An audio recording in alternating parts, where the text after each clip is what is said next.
ছাত্র পরিষদের কাছ থেকে আবেগপ্রবণ উপহার পেয়ে খুশি তৃণমূলের জেলা সভাপতি কানাইয়ালাল আগারওয়ালের। জানা গেছে শুক্রবার তৃণমূলের জেলা সভাপতি কানাইয়ালাল আগারওয়ালের জন্মদিন ছিল। আর এই জন্মদিনকে উপেক্ষা করে তৃণমূলের নেতৃত্বরা কেক কেটে জেলা সভাপতির জন্মদিন পালন করেন। কেউ তুলে দিচ্ছে উপহার, তো কেউ ফুলের তোড়া দিয়ে জন্মদিনের শুভেচ্ছা জানান। তবে এরই মধ্যে তৃণমূলে ছাত্র পরিষদের জেলা সহসভাপতি মোহাম্মদ মাকসুদ আলমের নেতৃত্বে ইসলামপুর শহর তৃণমূলের দলীয় কার্যালয়ে তৃণমূলের জেলা সভাপতি কানাইয়ালাল আগারওয়ালের জন্মদিন পালন করা হয়। কেক কাটার পর একটি আবেগপ্রবণ উপহার জেলা সভাপতির হাতে তুলে দিলেন। উপহারটি হাতে পেয়ে খুশি জেলা সভাপতি। এছাড়াও এই জন্মদিন অনুষ্ঠানে উপস্থিত ছিলেন চাকুলিয়া তৃণমূল ছাত্র পরিষদের নেতা পিন্টু সরকার সহ একাধিক নেতৃত্বরা।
না, আমরা আমাদের সম্মানিত জেলা সভাপতি কানাইয়ালাল আগারওয়াল মহাশয়কে সবসময় শ্রদ্ধা করি।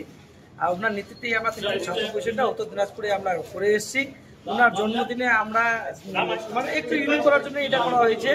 আর উনি সবসময় আমাদেরকে কোঅপারেট করে সহযোগিতা করে বিভিন্ন জায়গায়, যেখানেই আমরা আটকে সেখান থেকে ধাক্কা দেওয়ার কাজটা কানাইয়াবাবু করে দেয় আমাদের জন্য। সবসময় আমাদের জন্য হেল্প করে, আমাদের পাশে দাঁড়ায়। তাই জেলা সভাপতির মানে জন্মদিন উপলক্ষে আজকে ওনাকে শুভেচ্ছা থাকলো যে আগামী দিনে আরও কানাইয়াকুকুর ভালো হোক, যেন আগামী দিনে কানাইয়াকুকুর যেন একটু আরও আমরা চাই দলের কাছে যেন ভালো জায়গা আরও একটা হোক, যে আগামী দিনে কাকু আরও ভালো থাকুক, ভালো জায়গায় গিয়ে। খুব ভালো লাগছে যে